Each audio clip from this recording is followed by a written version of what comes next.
সুপ্রিয় দর্শক, আসসালামু আলাইকুম রহমতুল্লাহ। কেমন আছেন সবাই? আশা করছি সবাই অনেক অনেক ভালো আছেন। বরাবরের মতো রাজ আমি সবাইকে স্বাগত জানাচ্ছি। তো আজকে এক ছোট ভাই 15 দিন পরের একটা রেজাল্ট দেখাবো।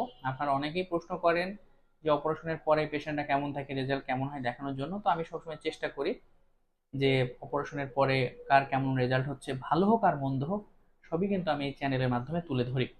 তো আমি স্ক্রিনে দিচ্ছি, দেখেন। এই ভাই অপারেশন করেছেন মোটামুটি 2 সপ্তাহ হলো, সবেমাত্র সেলাই কাটা হয়েছে।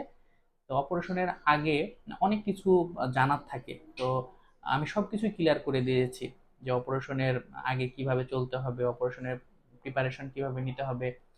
এরপরে ডাক্তারের কাছে যখন আসে অপারেশন করতে, তখনও আমি গাইডেন্স করেছি অনলাইনে। সো এখন পর্যন্ত এই যে 15 দিন হয়ে গেছে, তারপরেও কিন্তু আমার সাথে যোগাযোগ করছে। এরকম আমি 5-6 মাস কিন্তু ফলো আপ করবো। সো পেশেন্টের কখন কি করতে হবে সবকিছু আমি সুন্দরভাবে বুঝিয়ে দিই। এক্ষেত্রে পেশেন্টের কোনো টেনশন থাকে না, কারণ অপারেশনের পরে ডাক্তারকে আসলে ওইভাবে পাওয়া যায় না। সো এই ব্যাপারগুলো কিন্তু আমি আপনাদের খুব সুন্দরভাবে বুঝাই দেবো। সো দেখতেই পাচ্ছেন, এই ভাই ডক্টর ইকবাল আহমেদ স্যারের কাছে অপারেশন করেছিলেন এবং 15 দিন পরে সেলাই কেটেছে। দেখেন একদম স্মুথ রেজাল্ট দেখা যাচ্ছে। আর ইকবাল আহমেদ স্যার কিন্তু সিঙ্গেল কি হলে অপারেশন করেন। আমি বারবার বলেছি ভিডিওতে, সিঙ্গেল কি হলে অপারেশন করলে দুপাশে শুধু দুটা ফুটা করা হয়, ছিদ্র করা হয়। অন্যান্য ডাক্তার যেখানে 4টা ফোঁটা করে, ইকবাল স্যার কিন্তু মাত্র 2টা ফোঁটার মাধ্যমে অপারেশন করছে।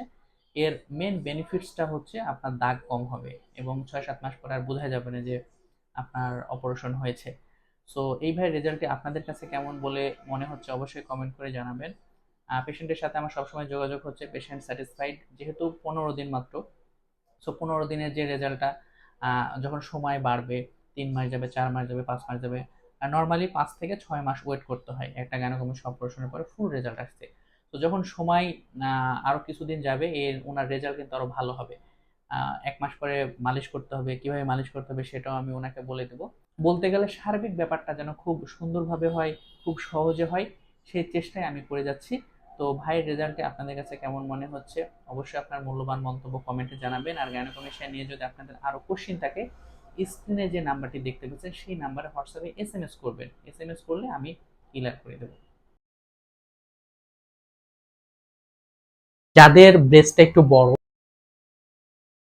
এই বেল্টগুলো অপারেশনের আগে যদি আপনারা পরে এরকম টি শার্ট পরেন, পাঞ্জাবি পরেন বা নর্মালি শার্ট পরেন, এগুলা পরলে কিন্তু কেউ বুঝতে পারবে না যে আপনার এই গাইনোকমেশিয়া আছে বা ব্রেস্ট বড়।